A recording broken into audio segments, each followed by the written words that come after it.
you have to talk to your attorney first. However, if you bond out before that court date, because the judge is going to automatically give you a court date, you don't have to come up here on that court date.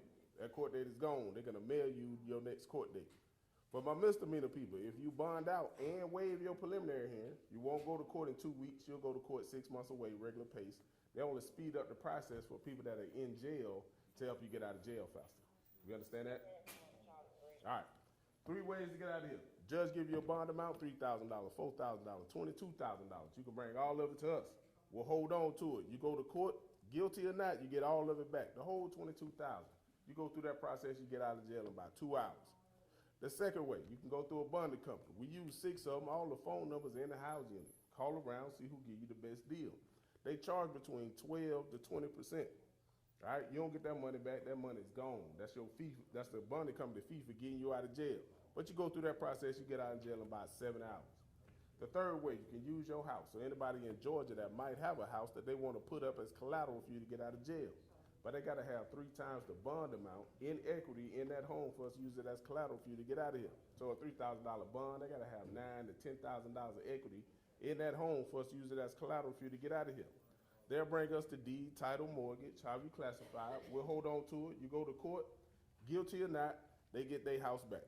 You go through that process, you get out of jail in about 3 hours. All right? Every answer to this judge is yes, sir, no, sir, maybe. Do not come up here and disrespect this judge. Do we understand that? I do not want to see anybody bond, get doubled or revoked for disrespecting the judge. All right? 3 of y'all in here won't get a bond. Don't be surprised. I want you to hear from me first before the judge tell you. If you committed a crime, this judge is now authorized to give you a bond for murder, rape, child molestation, drug trafficking, aggravated assault. But it got to be pretty serious. You won't get a bond for it. All right? This judge is now authorized to do that. Second person, if you're on probation, you're going to let the people with the suits in. The second person, if you're on probation, not talking about traffic probation, I'm talking about real life probation. You show up every month, pee in the cup. It is illegal for the judge to give you a bond while on probation. However, there are certain things you can be accused of and still get a bond on probation. So if you get a bond and you know you're on probation, don't raise your hand and say, well, Judge, I'm on probation. Just pay your bond to get out of jail. The third person, if you want it out of state, no charges here in Clayton County, you want it out of Florida, Kentucky, Tennessee, California, you'll have what we call the extradition hearing. In this extradition hearing, you can challenge extradition or waive extradition. By challenging extradition, you're going to get that jurisdiction about 6 months to come get you. And the only thing you challenge is if they got your name spelled right. But if you waive extradition, they got 10 back to that address. But you go back to that address before any of that stuff takes place, you go into jail for 10 years. Aggravated stalking is the charge. $10,000 is the fine. Am I clear? So when the judge tells you to stay away from the address, stay away from a certain person, the answer to that statement is not, that's my house. Today is not. All right? Are there any questions? You won't be able to ask the judge any.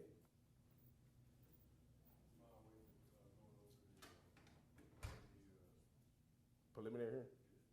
Yeah, if you waive the preliminary hearing, you go to court in about 7 to 10 days. You're going to sign about 8, 9 sheets.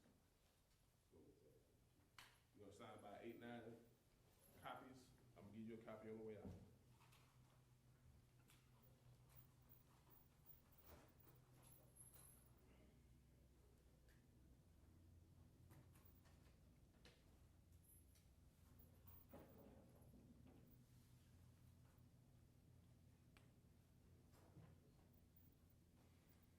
I got a little more time. No more questions. All right.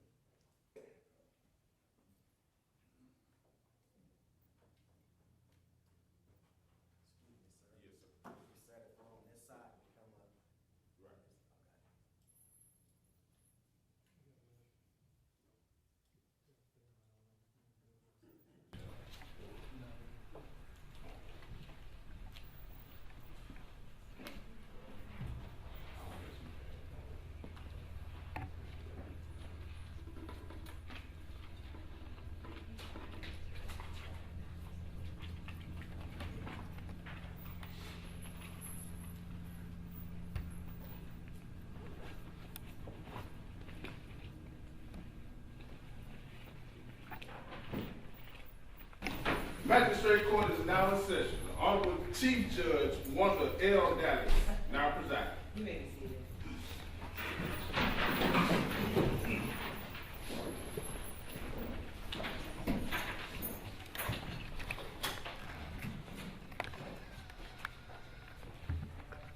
Good morning. This is Magistrate Court of Clayton County. I'm Chief Judge Dallas. I'm hearing the matters that are set on this calendar on the 28th day of August 2019. Now, this is your first appearance. This is your first appearance before Magistrate Court of Clayton County. We're not here to try your case or take a plea.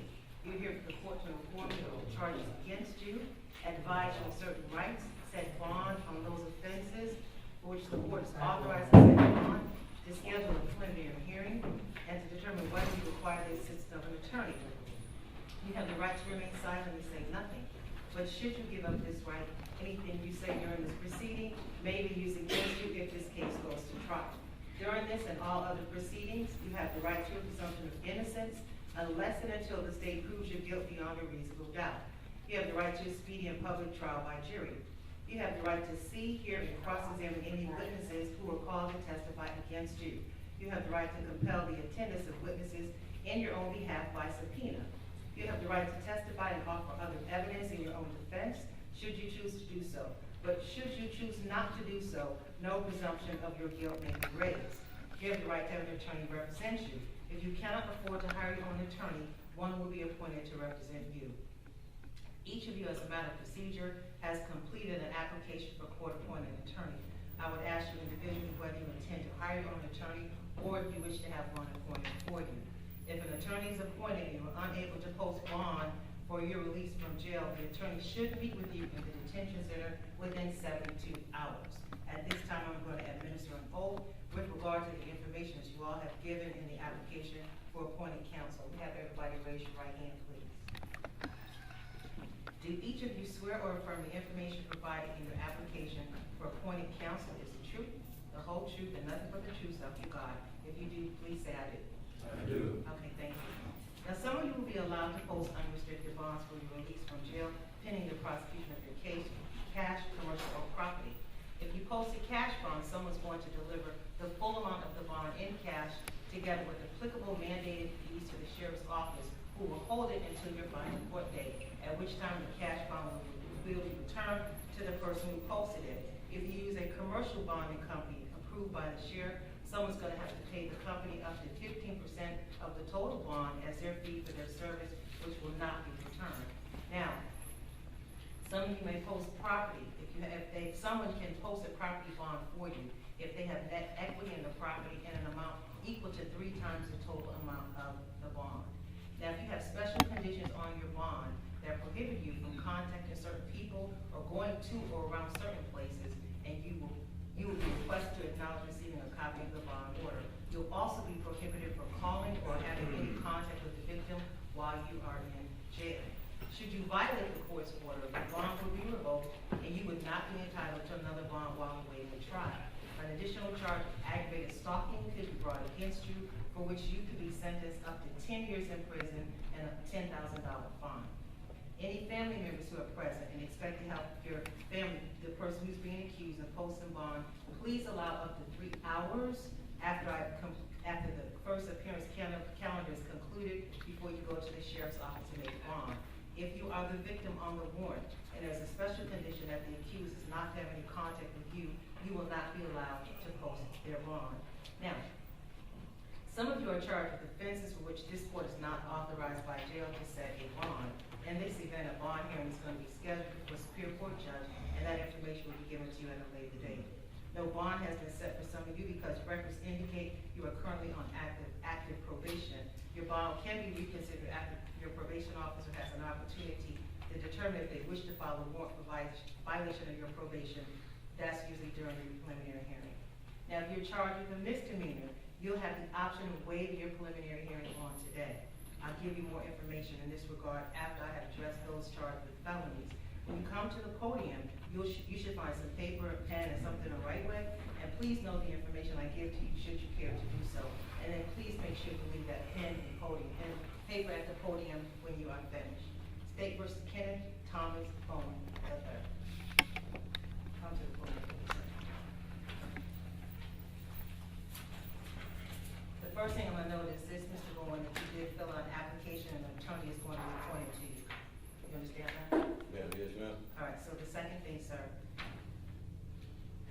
first charge, sir, is that you're charged with rape in violation of Code Section 166-1A1, in that on July 7th of 2015, you committed the offense of rape against the state of Georgia, and that you did have carnal knowledge of, and I'm gonna call this victim Jane Doe #1, a female, forcibly and against her will. You penetrated the female sex organ by your male sex organ. That's the first charge. Second charge, in that you did on November 24th, 2016, commit the offense of rape in violation of Code Section OCGA 166-1A1 against the state of Georgia, in that you did have carnal knowledge of Jane Doe #2, a female, forcibly and against her will. You penetrated the female sex organ by your male sex organ. Count number 3, you're charged with, on December the 12th, 2016, you committed the offense of rape in violation of OCGA 166-1A1 against the state of Georgia, and that you did have carnal knowledge of Jane Doe #3, a female, forcibly and against her will by penetrating the female sex organ by the male sex organ. The fourth warrant is that you did on December the 16th, 2016, you committed the offense of rape in violation of OCGA 166-1A1 against the state of Georgia, and that you did have carnal knowledge of Jane Doe #4, a female, forcibly and against her will by penetrating the female sex organ by the male sex organ. The fifth warrant is that you did, Kenneth Thomas Bowen, on April 16th, 2017, you committed the offense of sexual battery in violation of OCGA 16622.1 against the state of Georgia, and that you did intentionally make physical contact with the intimate parts of the body of Jane Doe #5 without her consent. Number 6 is that you, Kenneth Thomas Bowen III, did on May 6, 2017, commit the offense of rape in violation of OCGA 166-1A1 against the state of Georgia, and that you did have carnal knowledge of Jane Doe #6, a female, forcibly and against her will by penetrating the female sex organ by the male sex organ. Count or warrant number 7 is that you, Kenneth Thomas Bowen III, did on July 20th, 2017, you committed the offense of rape in violation of OCGA 166-1A1 against the state of Georgia, and that you did have carnal knowledge of Jane Doe #7, a female, forcibly and against her will by penetrating the sex organ, the female sex organ, by the male sex organ. Warrant number 8 is that you, Kenneth Thomas Bowen III, did on June 8, 2018, commit the offense of rape in violation of OCGA 166-1A1 against the state of Georgia, and that you did have carnal knowledge of Jane Doe #8, a female, forcibly and against her will by penetrating the female sex organ by the male sex organ. These are the 8 counts of the warrants. These are 8 individual warrants where you've been charged, Mr. Bowen. Again, you have been given a court-appointed attorney. You may want to make note of this. On your bond, which you're not given a bond on any of the 8 charges, sir. And on this particular bond, there's specific orders to stay away from all of the 8 victims. So your next court date will be on September 24th, 2019, 8:00 a.m., courtroom 201. Do you understand that, sir? Ma'am, yes, ma'am.